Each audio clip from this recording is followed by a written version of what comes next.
The old couch had been in their living room for over 30 years, sagging under the weight of time, dust, and forgotten memories. But today, it held a secret. "Check under the cushion," Mr. Benson muttered as he struggled to pull himself up from his chair. His wife, Martha, sighed, brushing her silver hair back. "Again? There's never anything under there except crumbs and—" She stopped. Her fingers had touched something smooth, a small piece of paper wedged deep in the corner of the couch. She pulled it out, squinting at the faded writing. A lottery ticket. She laughed, shaking her head. Probably expired. How long has it been in there? Mr. Benson adjusted his glasses and took the ticket from her hands. His eyes widened. "Martha, this date. This is last year's draw." She frowned. "So?" His voice dropped to a whisper. "The winning numbers, I think I remember these." A shiver ran down Martha's spine. "You're joking." Mr. Benson didn't answer. He grabbed his old radio from the shelf, twisting the dial with shaky hands. Static crackled before a voice came through. "Tonight marks the anniversary of last year's biggest unclaimed lottery win, $50 million still waiting. The winning ticket was bought right here in town." The room fell silent. Martha felt her heartbeat in her ears. $50 million. She snatched the ticket back and stared at it like it might disappear. Could it be? After all these years of barely scraping by? "We need to check this," she whispered. Mr. Benson nodded, already reaching for his coat. The walk to the convenience store felt like a dream. Every step made the world blur. The streets, the people, none of it seemed real. Inside, the clerk barely glanced at them. "Need something?" Martha handed him the ticket. "Can you check this?" The man sighed and scanned it. The beep was sharp. Final. Then his face changed. He looked at them, then at the screen, then back at them. You need to go to the lottery office." His voice was suddenly quiet, serious. "Now." Martha's legs felt weak. Mr. Benson grabbed her hand. They stepped out of the store, into the sunlight, into a new life. Or so they thought. The lottery office was a tall glass building, the kind of place they had never dared to enter before. Security guards, cameras, people in suits. Martha felt like she didn't belong. But Mr. Benson stood straight, gripping the ticket. A woman with sharp eyes and a tight ponytail led them inside. She took the ticket, scanned it, then smiled. "Congratulations, Mr. and Mrs. Benson. You're very, very rich." The words echoed in Martha's ears. A man in a black suit entered the room. He didn't smile. He held out a contract. "Sign this and the money is yours." Martha hesitated. Something felt off. The room was too quiet, the walls too white. Mr. Benson took the pen. "What's the catch?" The man's face didn't change. "No catch, just a simple process. Sign, and we transfer the funds." Mr. Benson glanced at Martha. She gave a small nod. He signed. And that's when everything changed. The man took the paper, stood up, and walked out. No handshake, no congratulations, just silence. The woman with the ponytail stood too. "Wait here." Then she was gone. Martha's hands were ice cold. "Something's wrong." Mr. Benson didn't answer. His eyes were locked on the security camera in the corner. It was moving, watching them. Then the door opened. The man in black returned. This time, he was not alone. 2 security guards stood behind him. Big men, too big. "Mr. and Mrs. Benson," the man said, "we have a problem." Martha's breath caught. "What kind of problem?" Mr. Benson asked, his voice steady. The man took out the lottery ticket and placed it on the table. This ticket was reported lost by someone else. Martha's heart stopped. That wasn't possible. Who? Mr. Benson asked. The man's cold smile returned. We'll let you know. But for now, you can't leave. Martha grabbed Mr. Benson's hand. The walls felt closer, the air too thick. They were trapped. Who reported the ticket? And why did the lottery office look more like a prison? Where are you watching this? Comment your country. Mr. Benson swallowed hard. He reached for Martha's hand, squeezing it tight. Then the lights flickered, and the door locked. Martha's fingers tightened around Mr. Benson's. The air in the room had changed. It felt heavier, colder. The man in black slid the ticket back across the table, his face unreadable. We need to verify ownership. Mr. Benson's voice was firm. We found that ticket in our couch. We've had that couch for over 30 years. The man nodded slowly. And yet, someone else claims it belongs to them. Martha's stomach twisted. Who? The man didn't answer. Instead, he motioned to the security guards. Please wait here. Then he left, the two guards standing like statues by the door. Martha and Mr. Benson exchanged a glance. The air conditioner hummed. The clock ticked. Something wasn't right. Martha leaned closer to her husband. Why do I feel like we're in trouble? Mr. Benson exhaled sharply. Because we are. Martha's mind raced. What if the ticket had belonged to someone else? What if they weren't supposed to find it? Or worse, what if someone was willing to do anything to get it back? A few minutes passed, then 10, then 20. The door opened again. A woman walked in. Tall, sharp features, eyes that didn't blink enough. She wore a navy blue suit and carried a leather folder. My name is Evelyn Carter. I work with the Lottery Commission. She sat down, placing the folder neatly in front of her. I have a few questions. Mr. Benson folded his arms. We already told your people. We found the ticket in our couch. Evelyn tilted her head. And yet someone has claimed they lost it, the same day it was purchased. Martha's heart pounded. But that's impossible, she blurted out. It's been in our house all this time. Evelyn slid a paper toward them. Do you recognize this name? Martha leaned forward. The name written on the paper made her blood run cold. It was someone they knew, their old neighbor, Martin Hayes. Mr. Benson's lips pressed into a thin line. Martin moved away years ago. Evelyn nodded.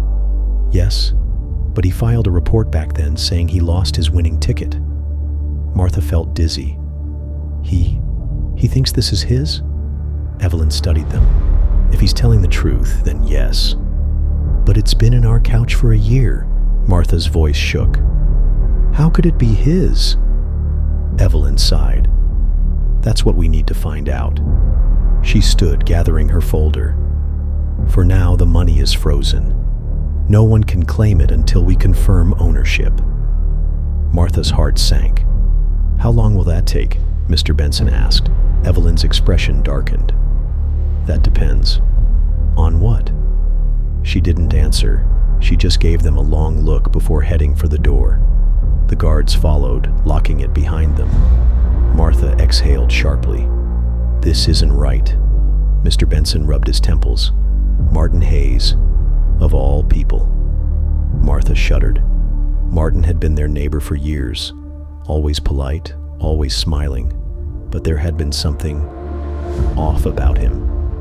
She lowered her voice. Remember what happened before he moved? Mr. Benson nodded grimly. How could I forget? A fire, a missing person, and Martin leaving town overnight. Now, somehow he was back, and he wanted their ticket. Martha swallowed. What do we do? Mr. Benson straightened. We don't wait for them to decide. We figure this out ourselves. Martha's breath hitched. How? He turned to her, his eyes sharp. By finding out the truth about Martin Hayes. Martha felt a chill. Something told her this was only the beginning. Martha swallowed hard. Find out the truth? Where do we even start? Mr. Benson exhaled. We go home. We search for anything. Old receipts, forgotten news articles, anything that proves we had that ticket all along. Martha nodded, gripping his hand. Let's get out of here. Just then, the door unlocked with a loud click. They turned as Evelyn Carter stepped back inside, but this time her face was pale. The confidence in her sharp gaze was gone. She hesitated before speaking. Mr. and Mrs. Benson, Martin Hayes is dead. Martha's stomach twisted. What? Evelyn swallowed. He died a year ago. Silence. Mr. Benson's fingers twitched. That's not possible. He just filed a claim for the ticket. Evelyn nodded stiffly. I know. She took a slow breath. And that's the problem. She slid a paper onto the table, a death certificate, dated exactly 1 year ago. Martha's heart pounded. Then, who filed the claim? Evelyn's hands were trembling now. That's what we don't know. Then the lights flickered, and from the security camera in the corner, the intercom crackled to life. A deep, static-filled voice whispered, "That ticket was never yours." The door slammed shut, the lock clicked, and the room went dark. The room was swallowed in darkness. Martha clutched Mr. Benson's arm, her breath shaky. The voice from the intercom still echoed in her ears. That ticket was never yours. The air felt thick, suffocating. The only sound was the faint hum of the security camera, watching. Then just as suddenly, the lights flickered back on. Evelyn Carter was frozen in place, her face pale. She reached for her phone with trembling fingers, but when she looked at the screen, her expression twisted in horror. She turned it around. No signal, no Wi-Fi, no way out. We need to leave, Mr. Benson muttered. His voice was low, urgent. Evelyn nodded and rushed to the door. She twisted the handle, locked. "Hello?" she called out. "Open the door." Silence. Martha's heart pounded. This doesn't make sense. Who's controlling the intercom? No one answered. Then, from the hallway outside, came a sound that made her blood run cold. Footsteps, slow, heavy, moving toward them. Evelyn backed away from the door. Mr. Benson grabbed Martha's hand. The footsteps stopped. Then, bang. Something slammed against the door, hard. Martha gasped. "Who's out there?" No answer. Just silence. Then the intercom crackled again. "Open the envelope." Martha shuddered. Her fingers curled around the edge of the table as she turned to Evelyn. "What envelope?" Evelyn hesitated, then slowly reached into her folder. Her hands trembled as she pulled out a plain black envelope. I don't know how this got here," she whispered. Mr. Benson swallowed hard. "Open it." Evelyn took a deep breath, slid a finger under the flap, and pulled out a single sheet of paper. There was only one sentence written on it. Martha leaned forward to read it, and felt the ground vanish beneath her. "Return what was stolen, or you will never leave this building." Her breath caught. "Stolen? We didn't steal anything." Evelyn's eyes darted toward the door. "This has to be a prank, right? Someone messing with us?" Mr. Benson's jaw tightened. "Then let's see who's messing with us." He grabbed the nearest chair and swung it hard at the window. The glass didn't even crack. The guards outside didn't move. They stood there, stiff like statues. Martha's chest tightened. Something was very, very wrong. Mr. Benson turned to Evelyn. "Check the cameras. Who's in the building?" Evelyn rushed to the desk and clicked on the security monitor. The grainy black and white footage flickered to life. Empty hallways, empty rooms. parking lot. Except Martha's breath hitched. There, a figure stood at the end of one hallway, motionless. But something was off. It wasn't facing the camera. It was turned toward the wall, completely still. Then, slowly, its head twisted to face them. Martha screamed. The figure tilted its head. Then it took a step forward. The monitor shut off. Evelyn backed away, eyes wide with fear. This isn't possible. Martha clutched Mr. Benson's hand. What do we do? The intercom crackled again. You already know the answer. Mr. Benson's face darkened. He turned to Martha. The couch. Her stomach twisted. What? He spoke faster now. The ticket was in our couch. We've had that couch for years, but what if it wasn't always ours? Martha's blood ran cold. The couch. They had bought it secondhand, from an estate sale. Martin Hayes's estate sale. Her breath caught. Oh my God. Evelyn's eyes darted between them. What are you saying? Mr. Benson swallowed. The ticket wasn't lost. It was hidden. Martha's hands flew to her mouth. It wasn't forgotten. It was left behind.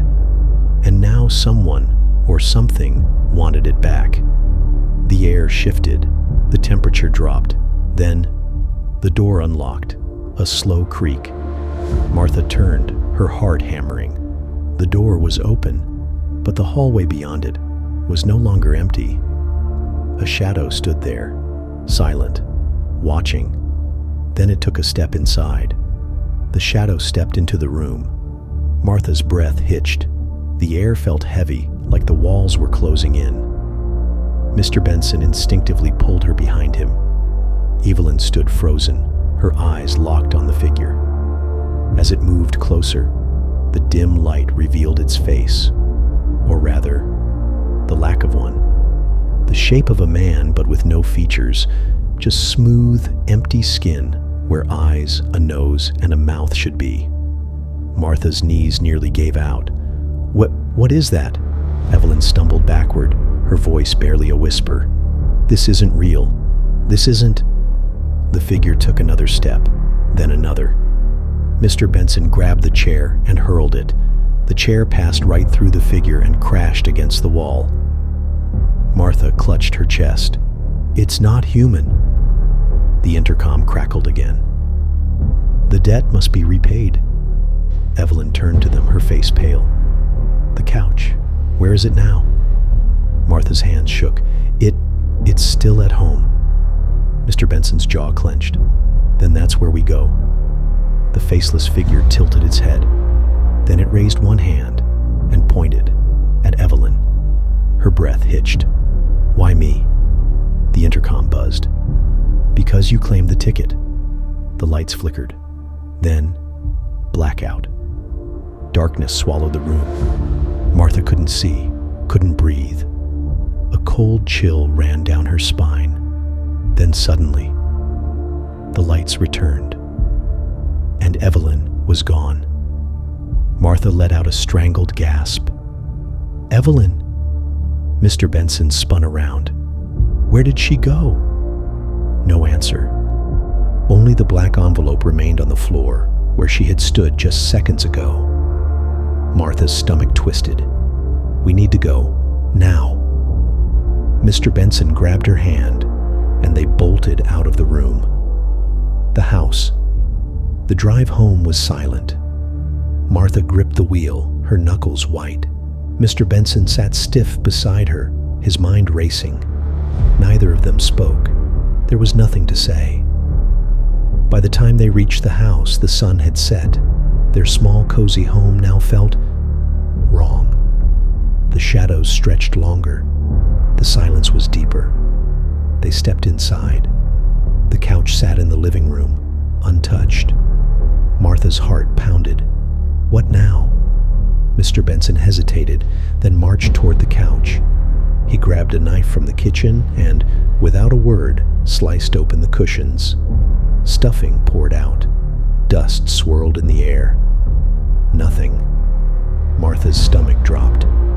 What if it's not here anymore? Mr. Benson wasn't listening. He flipped the couch over, tearing through the lining. Then he froze. Martha leaned closer. "What is it?"